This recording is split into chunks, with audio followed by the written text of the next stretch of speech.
Au niveau des assurances, ce qu'il faut savoir, c'est que la force majeure en droit québécois n'est pas nécessairement exclue par les assureurs. Alors, si on regarde ici au Code civil du Québec, l'article 2464, on y lit ce qui suit.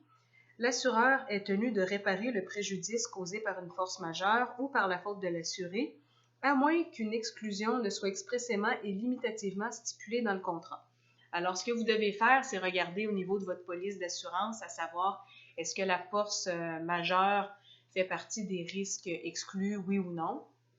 Ce que vous devez savoir aussi, c'est que, bon, dans le contexte de la pandémie, plusieurs entreprises ont bien sûr une baisse au niveau de leur chiffre d'affaires. Donc, il arrive parfois que dans certains cas, les assureurs aient prévu une diminution, soit par l'arrêt total ou l'arrêt partiel des activités.